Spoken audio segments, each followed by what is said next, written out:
Well, we want to turn now to a story you'll only see on Newsnation. As Russia expands its brutal war in Ukraine, there is another battle being waged in Russia, an online war. The online hacking group Anonymous disseminating information to Russians in a fight against Putin's propaganda.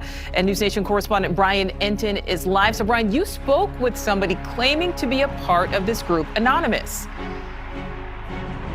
Yeah, Nicole, the members of Anonymous say this has now become a 24-hour operation with hackers from all over the world taking part. In Ukraine, there is the war on the ground, and then there is the battle happening online. A cyber battle with groups like Anonymous claiming responsibility for major hacks in Russia. Do you think Anonymous is going to have a real impact on this war? Yes. I think Anonymous already has. In the last 24 hours, the Russian Ministry of Emergency Situations website has been offline. The Kremlin was infiltrated again, and another 80 gigabytes of emails from a Russian the gas provider have been leaked. This Anonymous member contacted me through one of the Anonymous Twitter accounts. She says hacking is only a small portion of what the group is doing. They obtained millions of Russian cell phone numbers, and through a secret website, members are texting Russians about the war. Most of the Russians who respond back to you swear at you,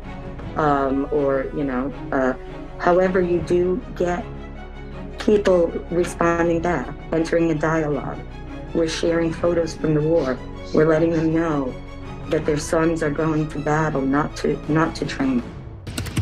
Anonymous also has a campaign to post information about the war on Russian Google restaurant reviews to try and bypass Russian government censorship. And the hacks continue 24 hours a day. Members say behind the scenes, it's organized, with hacktivists in different countries working different shifts. How can we believe when one hacker says, I did this, and it's all so anonymous? How do we know if someone's taking credit that they really did it? Like with Anonymous, how can we believe it? That's a really great question. Generally speaking, if someone's taking credit, it's not anonymous.